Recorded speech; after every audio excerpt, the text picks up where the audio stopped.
আমার friend B, সেটা আমার হোম টাউনেরই ফ্রেন্ড, দিনাজপুরেরই ফ্রেন্ড। সো সে হয়েছিল কি যে সে হচ্ছে মেডিকেল ওরিয়েন্টেড ছিল, যে সে শুরু থেকেই মানে মেডিকেলের জন্য মানে মানে সেই পড়াশোনা করতো, সোজা বাংলা বলে কুত্তার মতো পড়তো আর কি।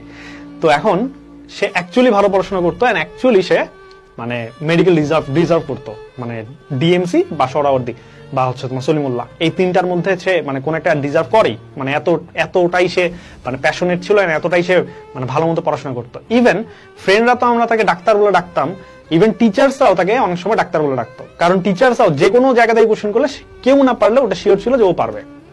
ওকে, যেমন মেডিকেল ওরিয়েন্টেড কোশ্চেন আর কি, ইনফরমেটিভ কোশ্চেন গুলা বা মেডিকেল টাইপের কোশ্চেন গুলা সে পারবে শিওর, ঠিক আছে।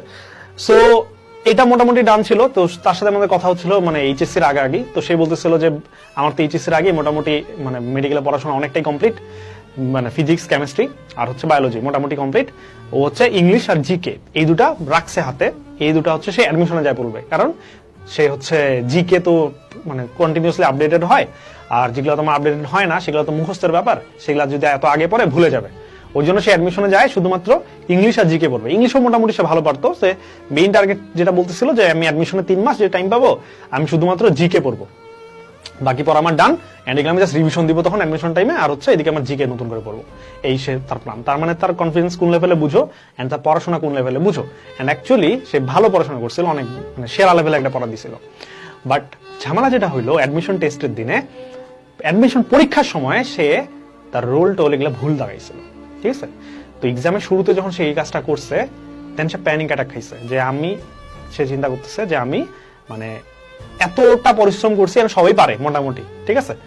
এন্ড সবার এক্সপেকটেশন আছে যে সে হচ্ছে মানে বাংলাদেশের টপ 3 মেডিকেলের মধ্যে কোনটা চান্স পাবে শিওর। বাট দেখা গেল যে সে ওই শুরুতেই এক্সামের মানে শুরুতেই রোল টোল ভুল পূরণ করার জন্য প্রচন্ড নার্ভাস হয়ে গেল। এন্ড পরে স্যারদের সহযোগিতায় তার হচ্ছে মানে খাতা ঠিক করা হয়েছে, চেঞ্জ করা হয়েছে কিনা অত ডিটেলস শোনা হয়নি পরে আর। তো কোনোভাবে সে পরীক্ষা দিছে আর কি, ঠিক আছে।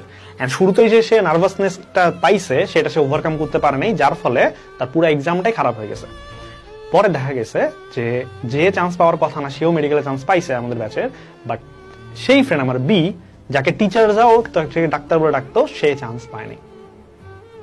ওকে, সে চান্স পায় নাই। সো খুবই প্যাথেটিক একটা ঘটনা, খুবই হৃদয় বিদারক ঘটনা, বাট এটা শেয়ার করলাম কি জন্য তোমাদের। সো দেখো, দুইটা স্টোরিতে একটা জিনিস কমন, সেটা কি? সেটা হচ্ছে ওভার কনফিডেন্স। যে ভাই তুমি যতই ট্যালেন্টেড হও, never ever become over confident.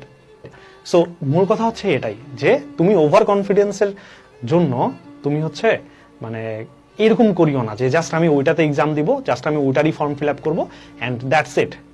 So তুমি যতই ট্যালেন্টেড হও ভাই, তারপর এটা করিও না, ঠিক আছে।